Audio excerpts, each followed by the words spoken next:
All right, what's going on, everybody? Welcome to another episode of the Blindside Blitz. I'm Jim McFee, and right there is Mr. Joe DeCapita. What's going on, Blitz Nation? Welcome back yet again. We're going to dive into this crazy world we live in the NFL pretty soon. But before we do so, we have a very special guest among us, none other than JC, the fantasy football aficionado that he is.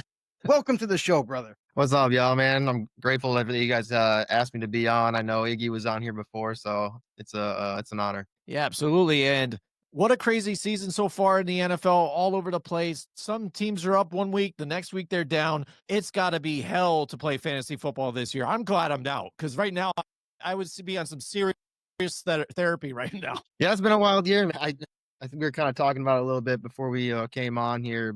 That I was kind of saying this is kind of the craziest year I think I've seen since obviously the COVID years. But yeah, this might be the craziest normal year we've had so far. I mean, injuries have been unbelievable, and we're seeing some crazy stuff from players that we might have not expected too. So that's always fun as well. Yeah, absolutely chaotic.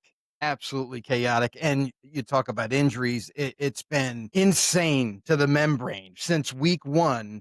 We were losing key starters all the way up to this point, and people are struggling right now. Yeah, man, I'm gonna tell you right now, was one of the guys I was riding with. He was one of my guys who I said was gonna be finishing probably top 3 this year if he stayed in. I had him hitting close to 50 touchdowns. If he would have been healthy this year, I think he could have hit that landmark. Yeah, Right. injury bug got him. Yeah. I mean, you mentioned Joe Burrow. Now, a lot of people are in the same seat that you were.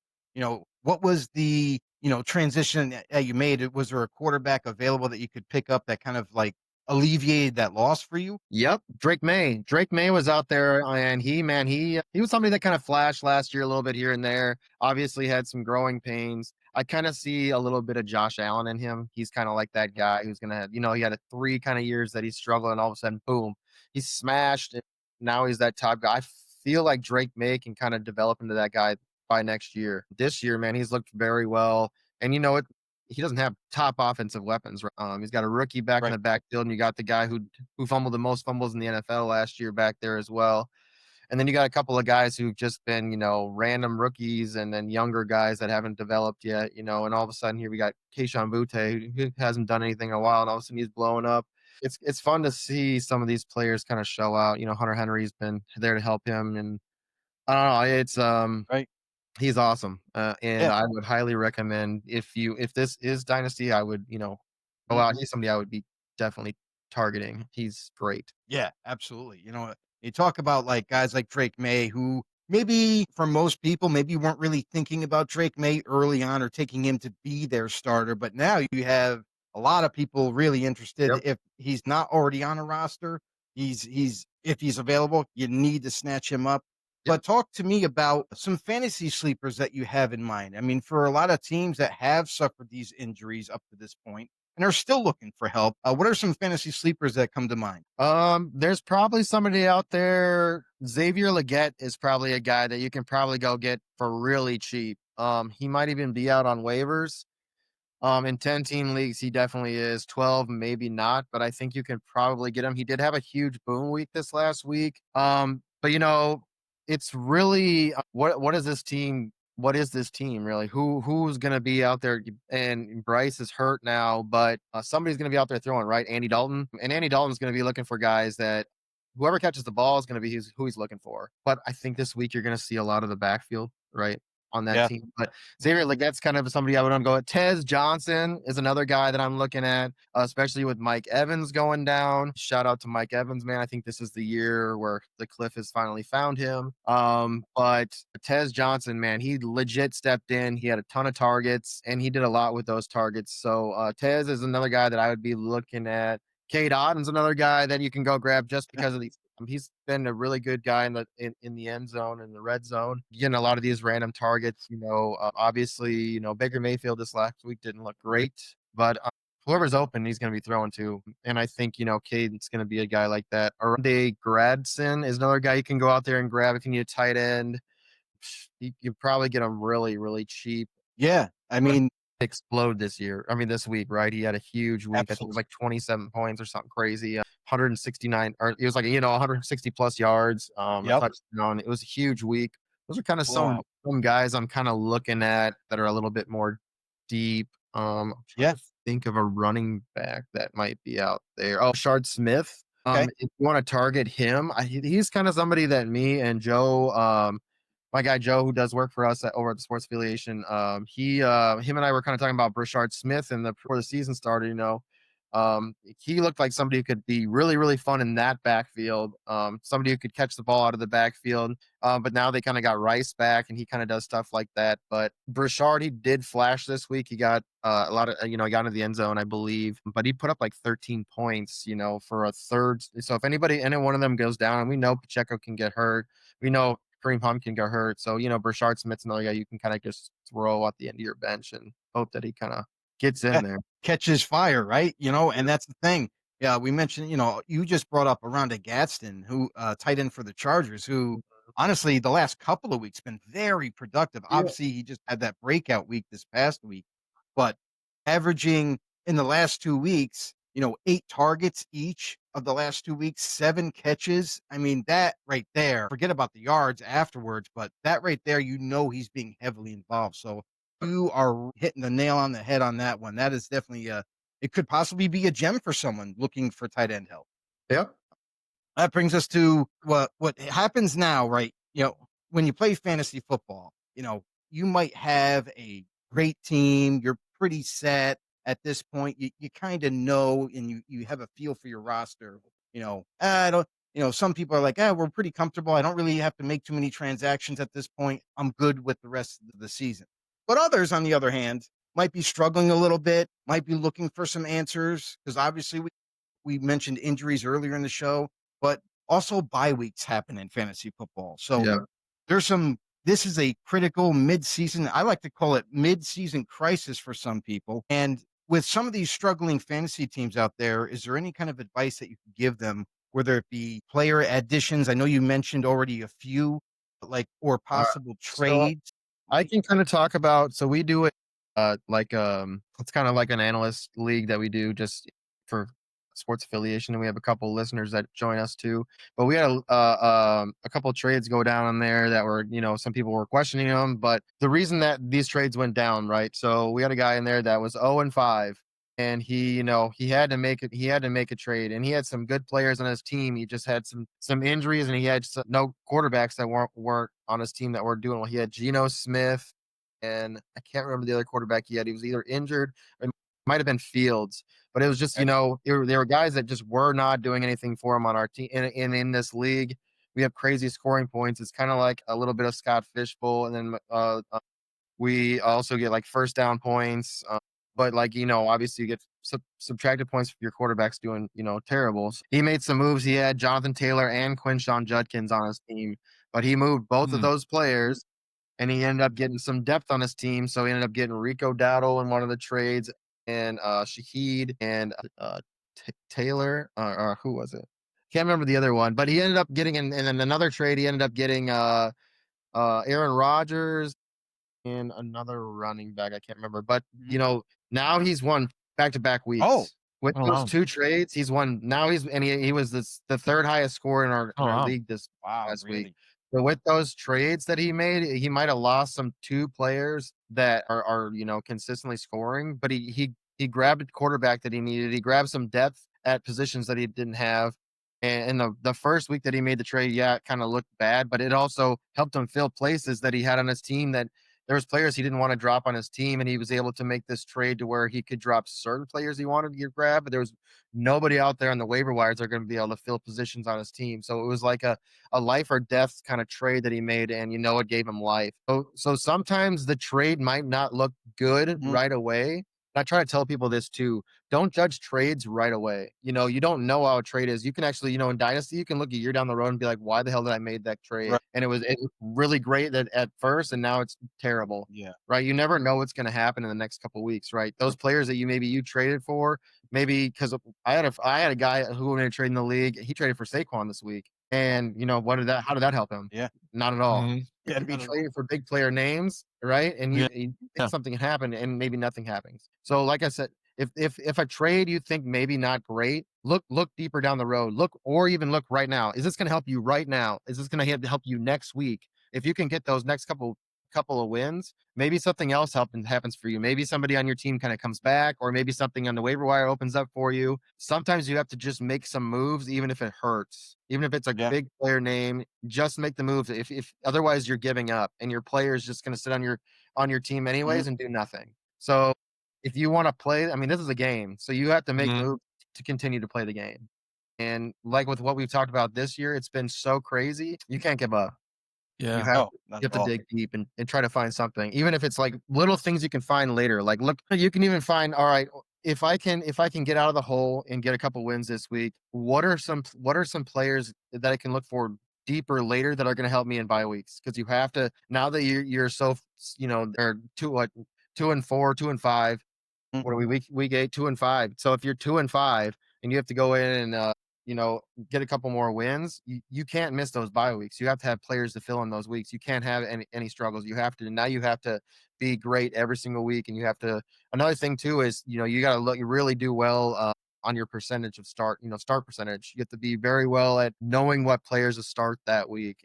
And I Mhm. think a good thing to kind of look up is matchups, or, even weather or inside games, stuff like that. You got to look and see, or even if like a player's out, right? I thought that, with Brian Branch being out this week, that a lot, Detroit might look bad, and they came together and they looked really good. I don't know, It's you have to kind of look at things, even if you can yeah. find players, right? If an injury happens, try to find a player that fills in, or maybe it's going to affect, like if Justin Jefferson had to go up against, a backup, cornerback, like that's a good matchup, right? Or if you find a Right. guy on the team, Jordan Addison's been a player that, kind of has come through, and people were kind of off of him because, in the beginning of the year, he was, not playing, and immediately steps in. And he could be a wide receiver one on the team. But Yeah. Yeah. my highest suggestion is just try to make some trades, make some moves, anything, even if it hurts a little bit. Try to find players or depth that can help your team continue to grow, or look for matchups that are coming up that would help those players that you're trading for, do well those weeks. Excellent. Yeah. I mean, that's Yeah. Look excellent forward. advice for sure. I mean, you think about, like you just brought up, Jordan Addison. I actually traded for Jordan Addison probably 2 weeks ago, Nice, yeah. in preparation of him returning and probably having a larger role Yeah. on Minnesota. Guy's electric and Oh, yeah. showed up for me this week, baby. Let me tell you what. So pretty stoked about that. And you're right. I guess like moral of the story is don't be afraid for change. Don't Yep. be afraid to make a trade that might benefit your team. It might not look sexy in the beginning, like I'm giving away these two really good high Don't end look at me. players, but you're getting in return depth and you're getting points from every one of those pieces to maybe perhaps help you win. Yeah, and I totally see that too. Again, when you're sitting there and you're already losing a few weeks, you know what I mean? And you're like, man, I got to do something, but you're just holding on to those guys, you got to make something happen. Like JC said, dude, look ahead, look at the matchups ahead. Say, well, I'm looking for the future here. I can win the next couple here, and it doesn't look good right now, but I got nothing to lose right now either. And I'm not winning right now, so let's do it. And I think a lot of people are also, afraid to do those trades to where it's like multiple positions for another position. Like, hey, I'll throw this one running back out here if you give me these two wide receivers or this and this. And people kind of shy away from that a lot. They're like, well, I don't know about that.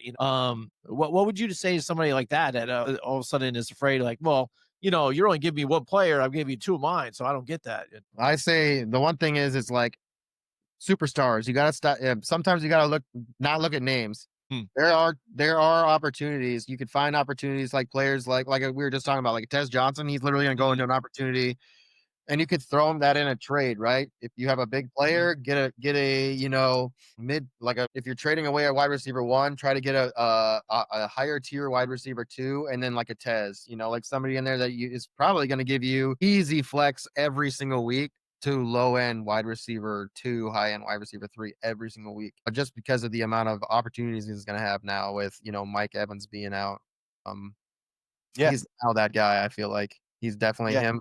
You can find these, like, even like you're talking about Gradsen, he's nobody's really, I mean, yeah, he had a one pop off week, right? But is that Mhm. going to happen again? Mhm. Is Quentin Johnson going to step back up? Like, You could even be trading for someone like that. I wouldn't, but I'd be trying to trade someone like that away right now. I mean, he had a couple bad weeks, but you can be looked back and be, he's just having, he's a little banged up right now. He's gonna have these big weeks again. You can kind of go out there and smooth talk a little bit, gaslight a little bit, right? You can do that a little bit. But use it to your advantage, man. If you need to get a trade done, Excellent. Yes. you have to Um, make moves right now. If you're down, you have to do whatever you can. You gotta make some moves to try to get a win. Great advice, JC. I got one other thing before we let you go. You kind of touched on it a little bit earlier in the show, but setting your lineup. I know for a lot of people, even like now, like even for me, sometimes I just overthink things. Sometimes, and the matchup, the defense is ranked 32nd, but this quarterback isn't that great. But I have another quarterback that is like facing like the Niners, who are kind of like mid-tier defense. Like, what do I do? Do I go with the better matchup, or do I go with the higher end player? Sometimes people struggle with that. And week to week, is there any advice that you could give them, or have them go to a certain destination, wink, wink, that they could go for some help with their lineups? Yeah, I mean, I'll give you some a little advice. This affected me this week, and I'm sure it affected a lot of people this week. George Kittle, right? Everyone thought a little bit, George Kittle coming up the injury. I don't think a lot of people were really worried about that. Mac Jones has been throwing the ball to like whoever could get open. I mean, it's just been like a feeding frenzy, right? Yeah. Right. We got nothing. George kick out Swift, right? I took out. Don't get excited about stuff. If something is already working for you, stick to that. Unless if you have players, like if you have two quarterbacks and you're on one quarterback league or something, and you're like, I'm deciding between two of these guys, and they're like, a coin flip, then just pick the guy you want to watch play at that point. But if you're looking for like upside players and stuff like that, then you definitely want to look for matchup opportunities. One opportunity this week that really killed us though, and everybody, was Luke McCaffrey. Yeah. Oh, yeah. There was so much opportunity for him. What happened? None of it. You got a big goose egg. So, I mean, sometimes you swing and miss. It happens, right? You're taking a chance on something, right? Especially in bye weeks, you're trying to find a guy out there that could potentially help you, and you might miss, right? I mean, that's something that everybody probably missed on this week, because the opportunity was there. There was so much opportunity for him to be explosive, and we got nothing. Right. My best.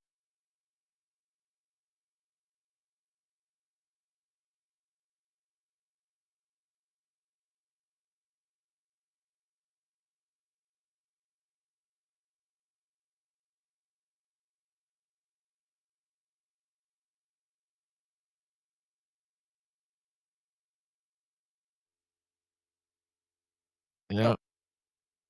You're feeling it, man. Yeah, I'm right there with And I you. would say, we have a lot of guys over at the Sports Affiliation, sportsaffiliation.com. So go check that out. Check out the website. We got some really good data over there. If you're looking for like in-depth data stuff, we have our guy, the professor, John Bush. He does some lot of data stuff. He looks at a lot of the Vegas, what they've got, for, all their sports book stuff. He takes all that and takes the analytics for that. And he basically puts it out into these charts, and it kind of helps you. It even kind of gives you a way to look at things like for even fantasy, to where like these are good matchups, these are bad matchups, this is going to be the high scoring games or the low scoring games of the week. So it kind of gives you a little bit of everything. We also do IDP. So if anybody out there does, individual defensive players, which is like crazy fun to do, because you get some big plays from a lot of these defensive players. And like Micah Parsons finally had a huge game, 3 sacks in the game, and he's just been struggle bus. Yeah. But it's a fun one. So we got Mace Riney over there. He works for us as well, and he's got an article for this week for any of the bye week stuff. So there's a lot of people over at the Sports Affiliation that do some writing for us. And then all week, man, we've got our YouTube, man. We've got pretty much every single day of the week, we've got some YouTube stuff going on. Tonight we even had 2 shows on Tuesdays. Thursdays, sometimes we do watch parties. We got Greg Kellogg that pops on. Tip Major comes on sometimes too as well on Thursdays to do a Thursday check down with Rick Bruce Wellis. Wednesday nights, man, so I'm wearing this shirt. So this is my support for women in the industry. So the Game Changers is Carla, she does our show on Wednesdays, and it's basically she does interviews for like some of the huge, big heavy hitters in the industry. even some younger cats getting in, but it's just kind of digging deep in who these people are, where they came from, why they're in the industry, why they do what they do. So it's kind of every single week we kind of get somebody new, and it just gives people an opportunity to jump in the chat and kind of talk to people that they might not get an opportunity to talk to class, but a show on wow. so we kind of have a little bit of everything. Tip Major on Sundays comes on for like 15 minutes and does it's called Fantasy Nuggets on Sunday. It's before the night game. It's just a fun little show. So most of our shows are live, but we have a really, really fun show that we do that drops on Thursday morning, or it's like around noon. We cover the NFC North. It's called the Black and Blue Fantasy Football Preview Show. So it's like a little bit of, it's 4 of us analysts. So it's myself, Iggy. So I cover the Vikings. Iggy covers the Packers. Greg Kellogg covers the Lions, and then we got Andy Behrens that covers the Bears. So it's kind of just fun, 15 to 20-minute little segment. Each of us, talk about 2 to 5 minutes about our team, things that are going to be happening the week or week before. We'll cover about the week before. Then this week's maybe we'll throw in some fantasy, insight for players, and then maybe a bet or something like that. So it's kind of interesting, man. There's a lot that goes on with the Sports Affiliation, and I'm lucky to have a lot of really good people that work for me. So there's a lot of data coming out. Anything you're looking for, I'm sure that it's on the website or on the YouTube. So check us out, get subscribed, check out the website. It's good stuff, man. Absolutely. JC, hey, we talked to Iggy, we talked to Greg about in the fantasy football convention, right? That happens every year. It gets together. It's a lot of fun. They're saying we got to try and check it out one of these years. But there's a football game that goes on there, right? And I think Iggy has said something like he's got involved in the game and he got leveled by like Des Bryant or something like that. And, like liability stuff. But and that was the year that Des Bryant showed up. But Iggy he tackled some kid flag football, but and he gets into it. He dislocated his finger, and Jesse Morris put it back in place. Man. That's Yeah, not don't do it anymore. It's a good time, man. Y'all got to get out next year. It's if you want to meet people in the industry and talk to me, just to talk to anybody. I mean, you can pretty much talk to whoever you want to talk to there. It's a good time, man. We get there on Thursday, leave Monday morning, but it's a good time, man. You'll see the other side of people, and you'll learn a lot about everybody, and you'll kind of develop a little bit of a relationship with people, and it kind of helps you out, in these situations too. You want to talk to some friends, you get some people on your show. It's always nice to know a little bit somebody in the industry, and that's kind of I want to tell you guys that too. That's a little bit what the Sports Affiliation does. Is we are kind of a stepping stone. We kind of help people. You give a platform to people to jump on, anybody that wants to like write or do a podcast, or do some shorts, or learn how to do anything like that, video editing. We kind of help people get into the industry, and because hey, you want to write, or you want to do a show, we'll show you how. We have an area for you to do that, and we pay for all that stuff. So like that's kind of what we do. So we're always looking for people to jump in.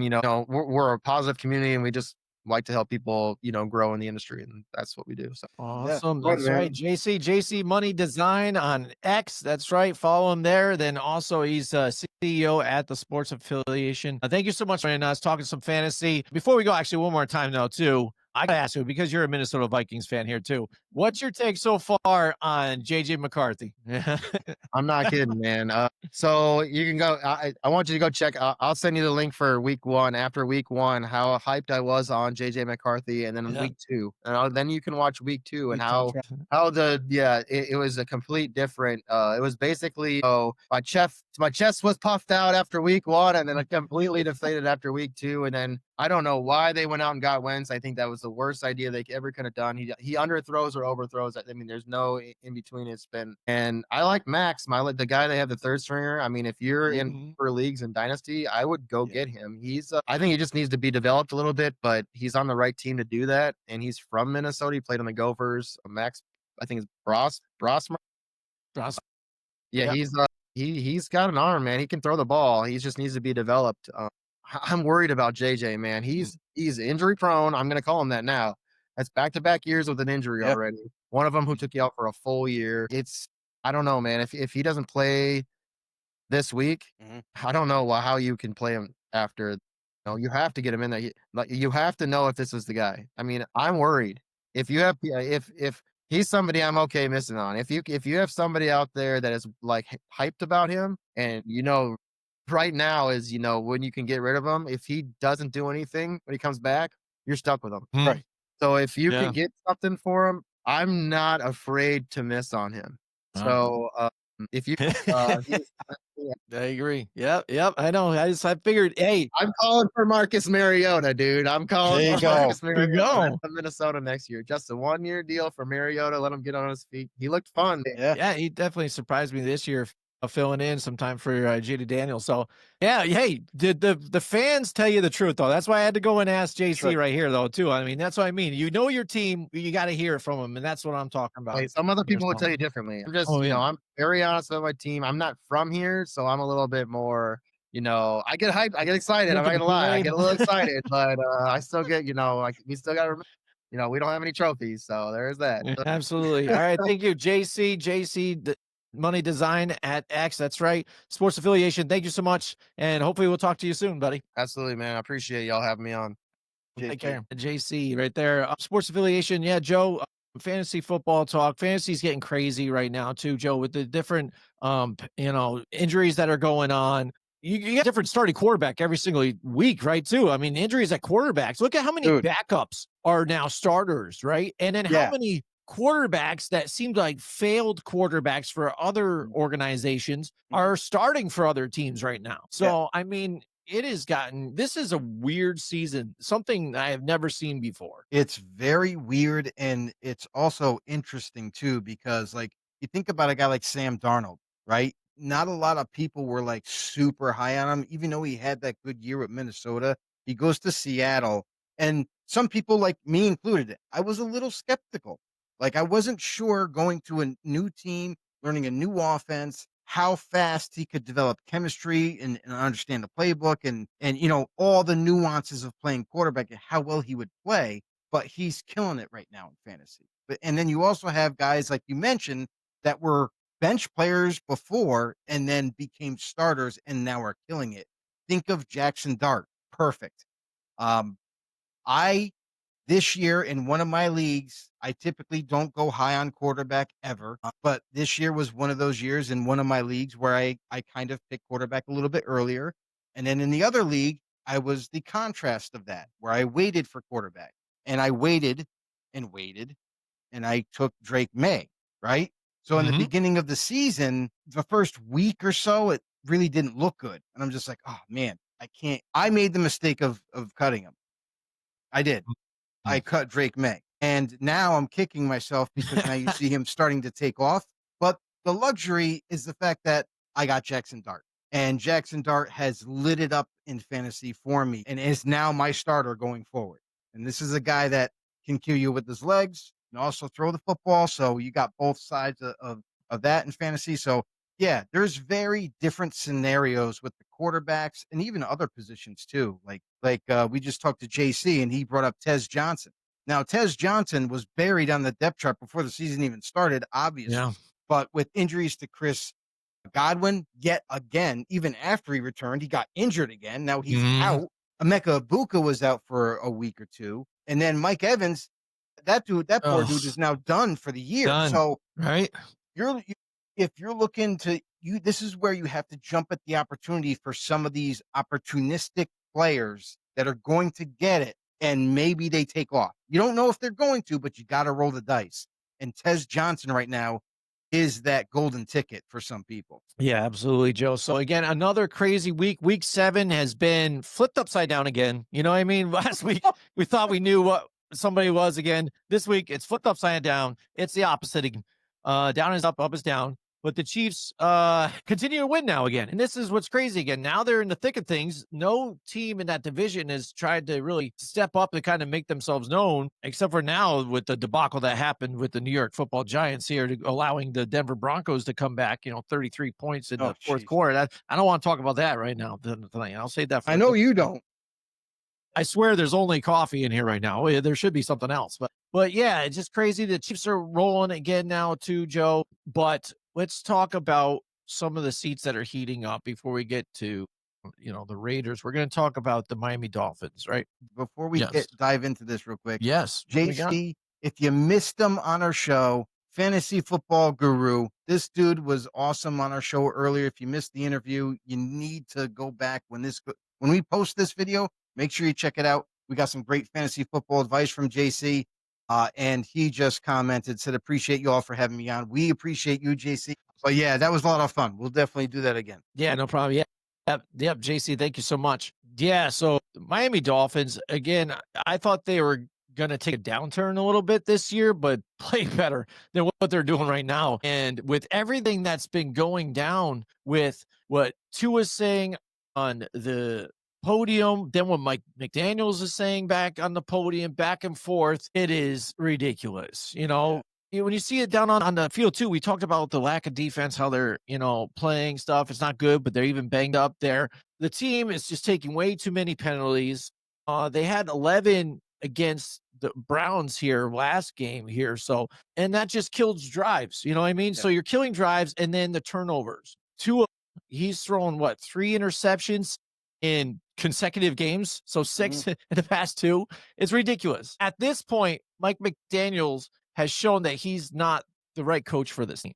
It looks to me as if the players have quit on their coach. Their quarterback's thrown to 3 interceptions in consecutive games and has a low touchdown to interception ratio this season. Mike McDaniel even looks disinterested on the sidelines as well, sitting there looking like the Unabomber out there. Look at this, Joe. I mean, the comparison is ridiculous. So what do the Miami Dolphins do? They're saying they're sticking behind this guy, but for how long can you do this? Well, honestly, with this is a very unique situation too, because you look at the overall record that Mike McDaniels has with the Miami Dolphins.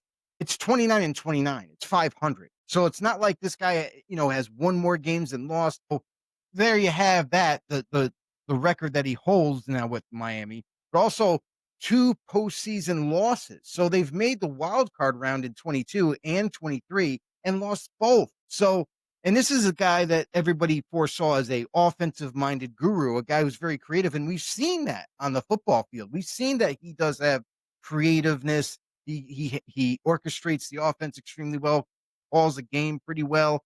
But then you got to look backwards, right? And work our way up to now. In 23, the offense was historic, leading the NFL in total yards, in points per games, averaging 31.7 points. And then you look at 23 to 24, ranked as high as 2nd overall with offense. And then you look into 25, the current situation now that we're facing in this current season. The rankings have dropped significantly.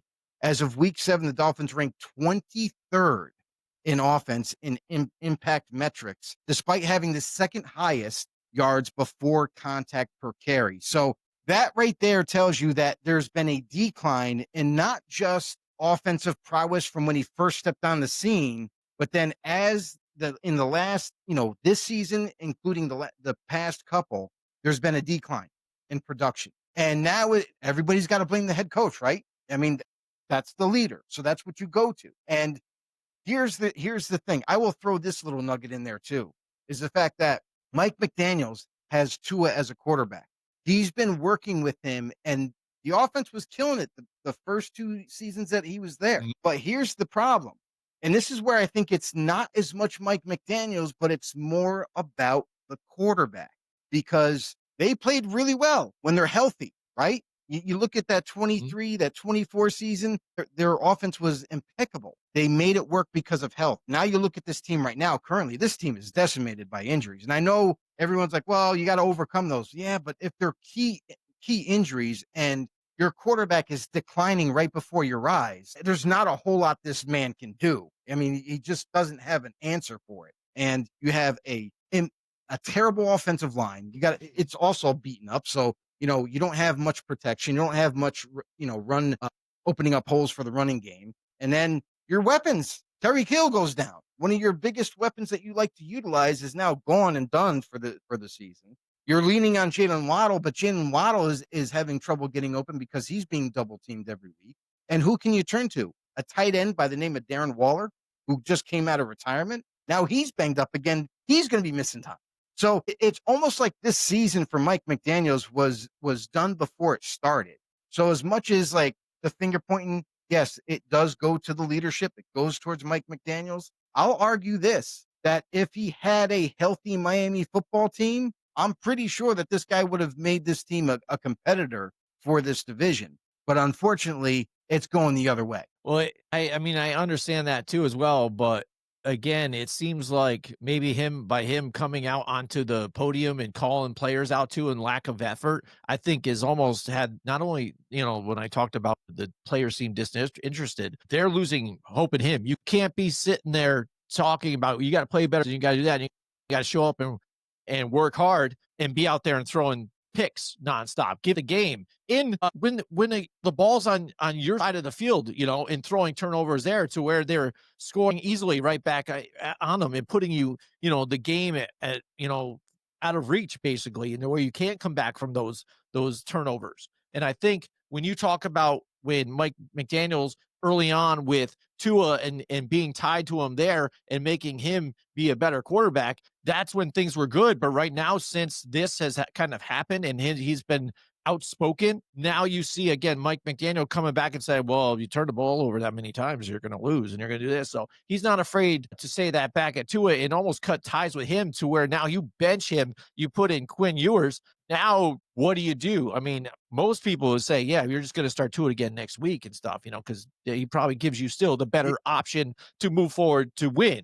Yeah. But if people are even talking about fans on how bad this team looks, where this team is going moving forward, we should get rid of Mike McDaniels. Does he pull the trigger and put in Quinn Ewers and just move forward? Say, all right, well, this is what I'm going to do. No, Quinn Ewers, it was already shown. He's not ready. He's not even close to being ready. He threw a pick himself, and he doesn't even have that many snaps under his belt. So, yeah. I mean, you're talking about a rookie who just simply isn't developed yet. And honestly, I don't foresee him ever being a starter. So you missed on him obviously they took him way late on day 3. So there's really not that much investment in him. So it's no big deal. But again, Tua does give you the best chance to win games. He's done it before. It's just this organization, this team right now is so beat up, and they're missing so many key talented positions in the starting lineup that it's hard to overcome. Yeah. I mean, everybody's going to blame Mike McDaniels, but at the same time, like, he's right. And honestly, I'm okay with them speaking up saying, we got to play better. I mean, because he's just spitting facts. That's really what it comes down to is, listen, he's holding his team accountable and they're making mistakes on the football field. So guess what, guys? We're not going to win. It's just that simple. Yeah. And let me tell you, looking at their schedule moving forward, I really only see them winning 2 more games. So, and that might they got a lot of tough games more, but who knows? And that might be true because of what the team they have to work with currently, and I don't. And yeah, like you said, I mean, to make the switch doesn't make sense too, because even financially they're tied to Tua even right now. What are you going to do? It's not like you can exactly trade him away. You got the money that's owed, but then also your value's not there. People know about the concussions. He's not playing well right now, so there is no value at all. So you're kind of stuck in this situation going forward. Nobody's going to trade for Tua if that's the case. And secondly, they're going to have to look towards the draft. This upcoming draft, they're going to have to try to find the next man to step in at that quarterback position to lead the charge, because it's not going to be Tua. I'll tell you that right now. Right. They've already have made their decision that he is not their guy for the foreseeable future, and that they are going to find a way, whether he is there next year as a backup or maybe they cut him, whatever the case may be, but they are going to move on. Yeah, so we'll see in the next couple of weeks again how they handle the situation, and then also if we start seeing a fire sale. Start seeing, trades happen, unload some people. I know Phillips has been a name out there. Chubb's been a name out there. Judon's been a name out there. We'll see what happens with Miami moving forward. But fire sale again, Miami. That's right. Here we go. So let's get to your team, Joe. The Raiders. We don't talk a lot about the Raiders that much often. But they suck. I know, right? But I think after watching that game, man, and I did watch a lot of that game. Watch that game. It was, I felt for you, Joe. I mean, it was tough because I'm just watching. I'm like, man, it's not watchable. It's just not good on all accounts. And it's one of those games too where I just felt bad for Max Crosby. You know what I mean? Because he gives his heart and soul every freaking down for everything, and you also got, kind of like, for what? Like, what the frig are these guys doing here? So, I mean, has the game passed Pete Carroll? Is it, what's going on? What's your take on your Raiders right now? So, I mean, and that's the thing, Jim, is like you say that they struggle on every facet of the game, and that's true. And this has kind of been the thing. Probably maybe after week 2 or 3 is when the offense started to really struggle, and Geno Smith really struggling. He's got the most interceptions in the NFL currently. And you can't win games when you turn the ball over. We just talked about the Miami Dolphins and how, hey, if you keep turning the ball over, we're not going to win. Well, guess what? There's no winning happening in Vegas either. And Pete Carroll, like being a 74-year-old coach, the oldest coach in NFL history now, take that for what you will, but it seems like the game has passed him. It seems like when you look at his coaching staff currently, at least half of it is old, retreaded Seattle Seahawks, staff members that were coaching with him from before, from the glory days of Seattle. And he just brought them back with him to say, hey, guys, come back. Let's coach together again. Yeah, he kept a select few of current coaches that the Raiders already had, one being Joe Philbin and obviously, Patrick Graham, the D coordinator. But again, he's had his Seattle influence now, but it's a old way of thinking. It's not the new age. It's not the modern NFL. So yeah, maybe he is a little bit behind. And you look at the offense, he brought in Chip Kelly, right? From the Ohio State Buckeyes, a guy who has definitely had experience with the Philadelphia Eagles and being kind of like a creative offensive minded guy, was driven out of the NFL, rightfully so, because he was struggling, started to learn in college football, like, hey, I got to be able to work with the players and not try to make the players fit my offense. He's had that mentality now, comes back to the NFL, and not much has changed, honestly, because I don't blame Chip Kelly. And I know he's working with, peanuts here because of lack of talent that the Raiders have. 3 out of the 5 starting offensive linemen that they have, they definitely need upgrades on. Yeah. And the offensive struggles due to the lack of talent in those positions. Also, Geno Smith, who they traded a 3rd-round pick for, he's playing like ass. Yeah. And when you're desperate for upgrades with this O-line and, you're not going anywhere. You're not being able to put up points now. Like, look how much they struggled against Kansas City. I know Kansas City's a much better team, but they couldn't even score a field goal, for God's sake. Nothing. So when you have that equation on offense, and then you look at the defense, which a lot of people around league circles, I don't understand why, but a lot of people highly respect Patrick Graham, and they think that he is one of the most brightest defensive minds out there.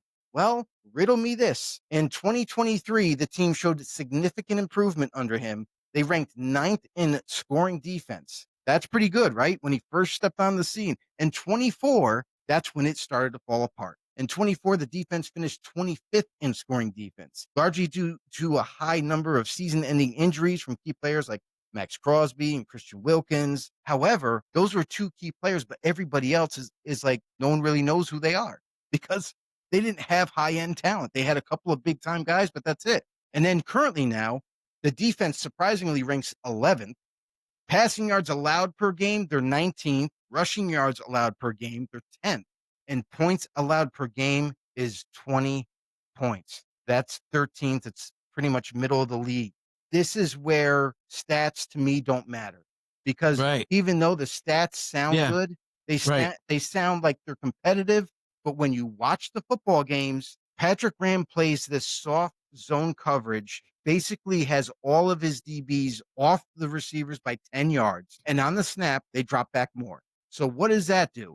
But just give the opposing offenses 7 to 10 yard plays all day long. And then after the catch, if they break a tackle, it's more and maybe a touchdown. So despite the stats, Jim, the defensive coordinator and Patrick Graham, to me, is a epic failure for yet another time for the Raiders. And the offensive struggles, I don't think it's really Chip Kelly's fault. It's more of the lack of talent that they still don't have. And this team is falling apart. And now I hear in the Las Vegas locker room that the team has already started to turn against Pete Carroll and his coaching staff.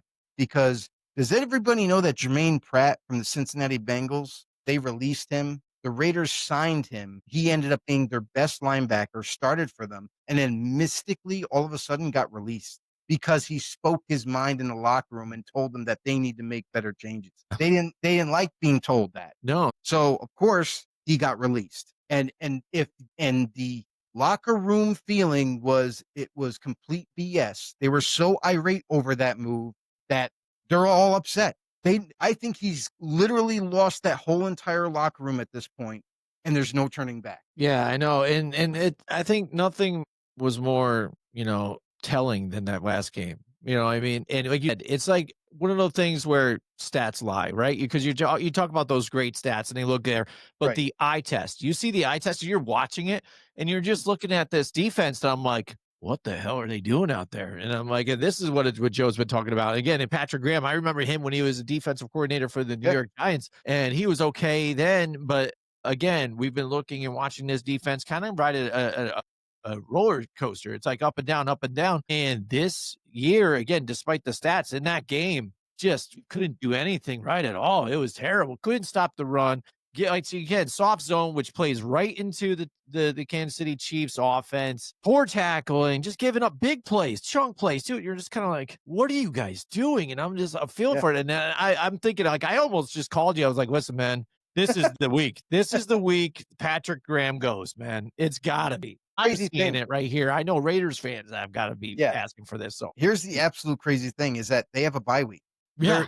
This is where major changes need to be made. Right. And I understand for some of the people out there, like, well, you can't just fire the guy because you just hired him.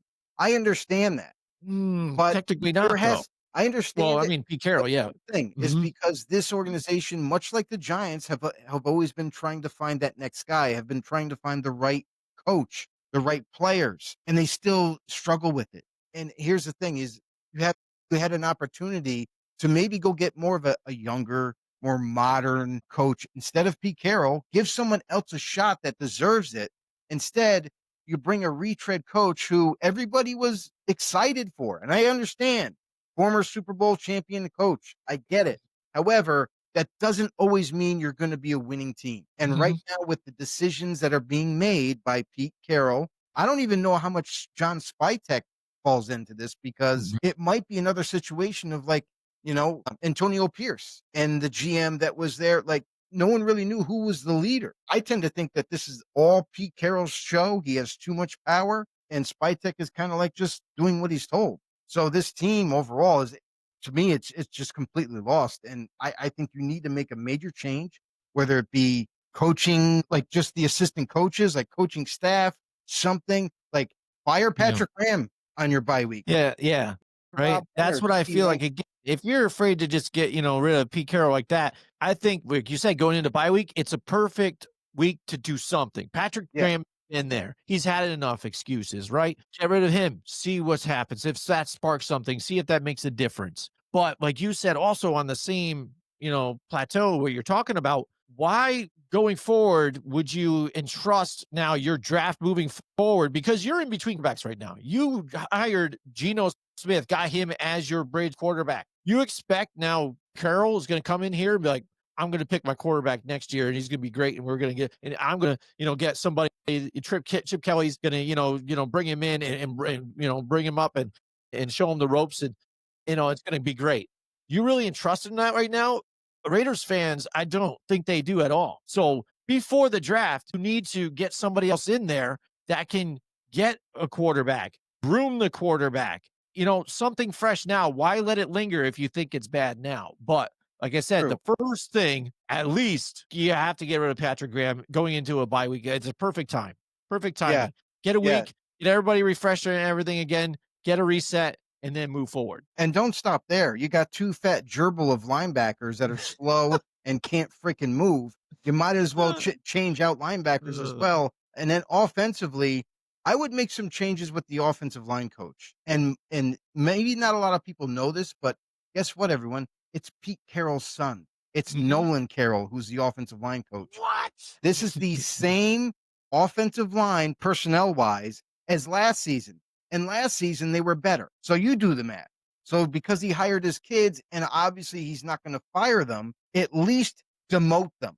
Put Joe Philbin, who's widely known as one of the best offensive line coaching minds, put him as the offensive line coach, put Nolan Carroll as the assistant O-line coach, and have him actually learn under a real NFL coach because Nolan Carroll has no experience in the NFL. Absolutely. So, all right, we'll see what happens here, Joe. We are staying close, putting our finger on the pulse on that one. If Pete Carroll even has a pulse out there still. I only know that he's breathing because he's chewing the gum still nonstop. It keeps wadding it in there more and more. If anything else, he's the most energetic 74-year-old I've ever seen. Yeah, that's true. That is true too. So that's it for the show tonight. Hope you guys really enjoyed it.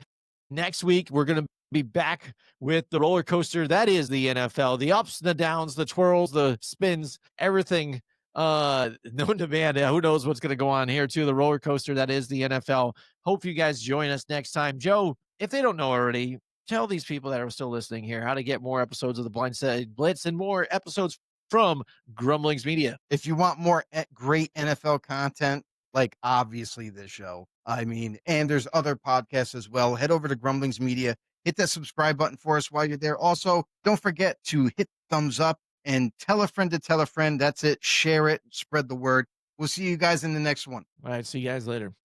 Hey, everybody. This is Big John from Grumblings Media, and I just want to say thank you for watching our content. If you want to support our efforts here at Grumblings Media, just smash the subscribe button right here. Totally free. Or just go ahead and consume more of our great content. Click either one of these two boxes.